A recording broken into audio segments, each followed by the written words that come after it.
Everyone, मैं मिताली आप सभी का स्टडी फॉर गोल्स पर स्वागत करती हूँ। फ्रेंड्स, आज की क्लास में हम खुट्टा नाटक अजगर को पढ़ने जा रहे हैं और आज हम सबसे पहले अजगर नाटक के जो लेखक हैं विश्वनाथ दसोंधी राज, इनके बारे में जानेंगे, पात्र परिचय के बारे में जानेंगे और इसके यानी अजगर नाटक के पूर्वाभास को हम आज देखेंगे। फिर आगे की क्लास में हम इसके सारे अंकों को डिस्कस करेंगे। तो फ्रेंड्स, अगर आप स्टडी फॉर गोल्स पर नए हैं तो हमारे चैनल को सब्सक्राइब करें, बेल आइकन को प्रेस करें। तो चलिए फ्रेंड्स, अब हम अजगर नाटक के लेखक परिचय के बारे में पढ़ते हैं और आगे बढ़ते हैं। तो फ्रेंड्स, आइए देखते हैं अजगर नाटक के लेखक परिचय को। तो इनके जो लेखक हैं उनका नाम है विश्वनाथ दसोंधी राज। इनका जन्म हुआ 15 अप्रैल 1943 को और इनका जन्म स्थान है भटमुरना कतरास, जो कि धनबाद में है।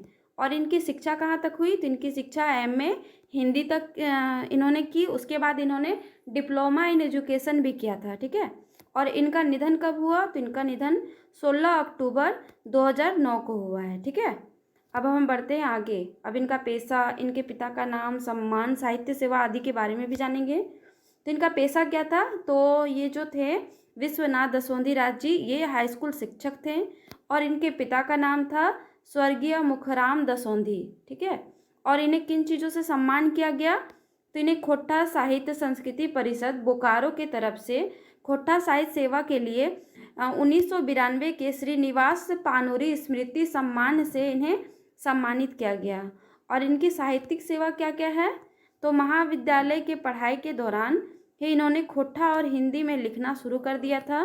100 से भी ज़्यादा कहानी और कविताओं का प्रकाशन अलग अलग पत्रिकाओं में किया। फिर इन्होंने प्रगति प्रकाशन आगरा से ढलती शाम का सूरज, जो एक हिंदी उपन्यास है, और वेदना के पंख, जो हिंदी कविता संग्रह है, को प्रकाशित किया। उसके बाद 20 हिंदी नाटक को लिखकर उनका मंचन भी इन्होंने किया। फिर प्रसारण कार्य भी किए। और ये कहाँ की जो प्रसारण कार्य था वो कहाँ किया फ्रेंड? तो आकाशवाणी रांची से इन्होंने प्रसारण कार्य किया था, ठीक है। अब हम देखते हैं इनकी रचनाओं को। तो इनकी जो रचनाएं हैं, प्रमुख रचनाएं, जिसमें अजगर, भगजोगनी, पुटूस और परास, घूर मुडरी बेलतर, माटिक पुथल, ये सारा इनकी खोटा रचनाएं हैं। जिसमें अजगर नाटक है और भगजोगनी जो है उपन्यास है। पुटूस और परास क्या है? तो यह कविता संग्रह है।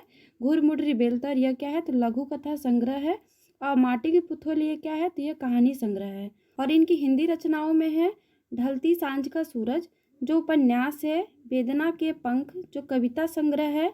तितकी, यह खोटा पत्रिका है जिसका संपादन हुआ था 1977 में और इसी से इनकी शुरुआत हुई थी, ठीक है। अब चलिए हम देखते हैं पात्र परिचय को। तो अब पात्र परिचय में पात्रों की जो संख्या है वो 13 है और नाटक में अंकों की संख्या 3 है। यानी ये जो अजगर नाटक है ना, इसमें यह 3 अंकों का नाटक है और तीनों अंकों में दृश्यों की संख्या 16 है। जिसमें पहले अंक में दृश्य 6 है फ्रेंड्स, दूसरे में 4 है और तीसरे में 6 है, ठीक है।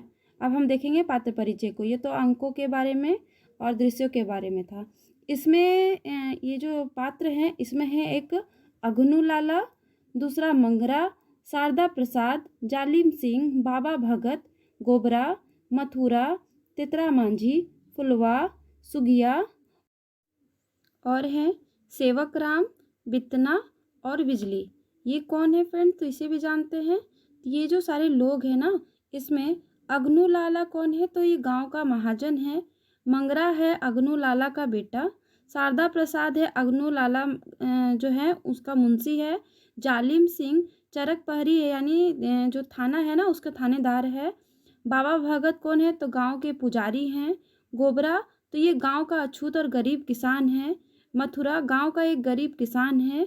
तेतरा मांझी, ये भी एक गरीब आदिवासी है। फुलवा, यह महारा जाति की एक लड़की है।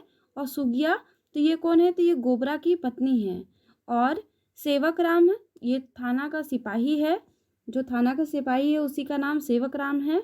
और बितना, यह एक लाबाद यानी बहुत बोलने वाला एक इंसान है, गांव का विदूषक है। और बिजली, यह बितना की पत्नी है, विदूषिका इसी को कहा गया है, ठीक है। तो ये तो था फ्रेंड्स पात्र परिचय के बारे में। अब हम अजगर नाटक के पूर्वाभास के बारे में जानेंगे। फ्रेंड्स, ये जो पूर्वाभास है ना, यह कथा नाटक का प्रसंग का दृश्य नहीं है। इसमें क्या करते हैं, तो जो ये दो विदूषक है ना, बितना और बिजली, जो दोनों पति पत्नी हैं, इनके माध्यम से ये लोग हंसी मजाक करते हुए नाटक का मंचन करने के लिए ये गांव वालों को इकट्ठा करते हैं और उन्हें अजगर नाटक से परिचित कराने के लिए आपस में बातचीत करते हैं। और जो ये बितना है ना, वो नाटक को मतलब लोगों के सामने लाने के लिए और समाज से परिचय कराने के लिए इन सारे चीज़ों का मूल भाव का संकेत देता है, ठीक है? और लेखक के बारे में यह बताता है। तो चलिए देखते हैं कि ये क्या बातें करते हैं और क्या है ये। ये जो पूर्वाभास की घटना है, यह कहाँ घटित होती है? तो यह गाँव के चौराहे में होती है और सुबह का समय होता है। तो चलिए इसमें भी जानते हैं। तो सुबह का जो समय है उसमें क्या है, तो चारों ओर से लोगों का आना जाना चल रहा है। मनुष्य लोगों की आवाज़ और डुगडुगी यानी डमरू की आवाज़ चारों तरफ गूंज रही है। बितना जोकर की तरह मुंह बना के और उसी प्रकार पहनावा पहनकर साथ में ये डमरू बजाते हुए वो लोगों के बीच में आता है और उसे देखकर लोग हंसने लगते हैं। और फिर बितना डमरू बजाते हुए कहता है कि सुनो सुनो सुनो, हमारे गांव की सबसे बड़ी बात, ऐसी बात जो आप लोग अभी तक नहीं सुने होंगे और ना आपने आंखों से कभी देखा होगा। फिर वह डमरू बजाते हुए कहता है सुनो सुनो, फिर चिल्लाने लगता है, सभी औरत मर्द अपना काम छोड़कर यहाँ आओ। बच्चों से और छोटे बच्चों से तुम सब एक कोने पर क्यों घुस गए हो, दौड़ते हो, यहाँ आओ। बितना उन्हें बुलाता है। फिर बितना कहता है कि ले आए तुम्हारे पास एक जानकारी वाली बात, इसी के लिए आप लोग यहाँ पे दौड़ते हुए आ जाओ। इतने में बितना की जो पत्नी है बिजली, वो आती है और कहती है, तुम्हें कोई काम धंधा नहीं है क्या? इतने सारे लोगों के बीच में रासलीला करने का मन कर रहा है क्या? या बितना मतलब बितना की जो पत्नी है बिजली, वो उससे कहती है। फिर बितना कहता है कि नहीं तो हम रासलीला क्यों करें, तुम्हारी आंखें हैं या आलूद? फिर वो कहता है कि तुम देख नहीं रही हो, मैं यहाँ पे डमरू बजा रहा हूँ। इतने में बिजली अपने गालों में हाथ लेकर कहती है, क्यों, क्या खास है? फिर बितना कहता है कि यहाँ नाटक होने वाला है, यहाँ जितने भी लोग आए हैं सब नाटक देखेंगे। तो फिर बिजली कहती है कि कौन जाने बाबा, आप नाटक करेंगे या फिर नाक काट कीजिएगा, यानी आप नाटक कीजिएगा या अपना नाक कटवा लीजिएगा। तो फिर इतना गुस्सा करके बोलता है कि क्या बोली, नाक कटाना कहकर तुम मेरा अपमान कर रही हो?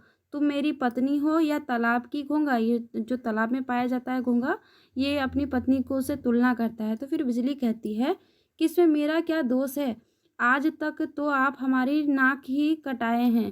फिर इतना कहता है कि हाँ, नाक तो कटाए ही होंगे ना, तब तुम्हारा जन्म भी नहीं हुआ होगा, तब मेरे पिता की भी शादी नहीं हुई होगी, तो उस वक्त तो हम नाक कटाए ही होंगे। उसके बाद फिर बिजली कहती है बीच में ही टोकते हुए कि रहने दो, ज़्यादा बात बढ़ाने की ज़रूरत नहीं है। फिर इतना कहता है कि बात बढ़ाना तो बढ़े, मुझे क्या किसी का डर लगता है क्या? और तुमसे डरे क्यों? हम तुम्हारे पति हैं और तुम मेरी पत्नी, तो फिर मैं तुमसे क्यों डरूंगा? तो इतने में बिजली कहती है कि जाने दो, और तुम्हें और मतलब तुमसे और बहस नहीं कर पाऊंगी।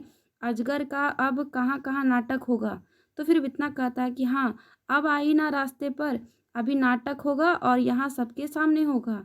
तो फिर बिजली कहती है कि बढ़िया है, नाटक हो तो अच्छा है। हाँ, थोड़ा हम भी आज देखें आप लोग कैसा नाटक करते हैं, परंतु नाटक का नाम क्या है?